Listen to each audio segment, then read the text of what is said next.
નમસ્કાર, હું છું પ્રેરણા. આપ જોઈ રહ્યા છો ઇન્ડિયા ન્યૂઝ ગુજરાતના મહત્વના સમાચારની શરૂઆત કરીએ તો વડોદરામાં બરોડા ડેરીના ચેરમેન અને વાઇસ ચેરમેનની ચૂંટણીને લઈને રાજકીય ગરમાવો વધી રહ્યો છે. 4 ઓગસ્ટે યોજનારી ચૂંટણી પહેલા પ્રદેશ ભાજપે સંગઠનાત્મક કવાયત તેજ કરી છે.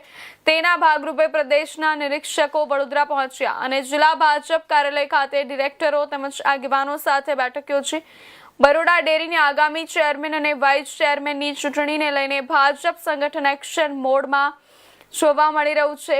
ચૂંટણી પૂર્વે પ્રદેશ ભાજપ દ્વારા નિયુક્ત કરાયેલા નિરીક્ષકો વડોદરા જિલ્લા ભાજપ કાર્યાલય ખાતે પહોંચ્યા હતા. અહીં ડેરીના ડિરેક્ટરો અને ભાજપના આગેવાનો સાથે મહત્વપૂર્ણ બેઠક યોજાઈ હતી. બેઠક દરમિયાન નિરીક્ષકોએ ડિરેક્ટરોના અભિપ્રાયો મેળવ્યા અને આગામી નેતૃત્વ અંગે ચર્ચા વિચારણા કરી હતી.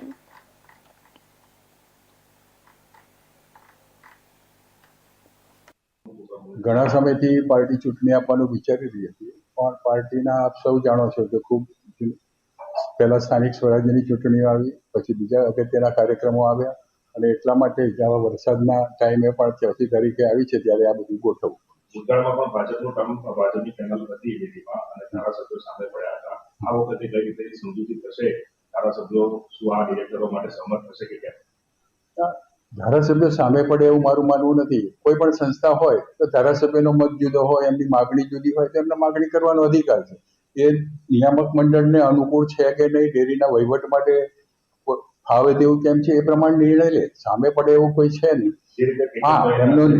એમને અને એ બી જે ધારાસભ્યની માગણી હતી એ પશુપાલકોની માગણી માટે જ હતી અને ડેરી નિયામક મંડળ બી એ માટે વિચારતું. પણ ઘણી વખત વહીવટમાં આપણે જ્યારે બેઠા હોઈએ ત્યારે સંસ્થા માટે પણ કેટલું હિત એમાં સમાયેલું છે એ જોવું પડતું હોય છે અને એ પ્રમાણે નિર્ણયો લેવા પડતા હોય છે. બાકી ધારાસભ્યો અને ડેરીના સાથે મળીને જ કામ કરતા હોય.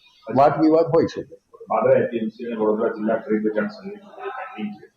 બોર્ડ બની ગયું છે, પરંતુ પ્રમુખ પેન્ડિંગ છે. બસ આ રીતે જેમ ડેરીની ચૂંટણીમાં થોડો સમય લાગ્યો એમ હવે આગામી સમયમાં અમારા માટે એક પાદરા બાકી છે અને કરજણની હતી ચૂંટણી એ બંધ રહી હતી, એ 2 બાકી છે અને એ ટૂંક સમયમાં એ પણ થઈ જશે. વડોદરા જિલ્લા ખરીદ વેચાણ સંઘ પણ કસ્ટોડિયલ કમિટીના ચેરમેન હતા પટેલ એક્સપાયર થઈ ગયા અને હવે બોર્ડ વિખંડિત થયું છે. ફરી એકવાર ચૂંટણી બાકી છે.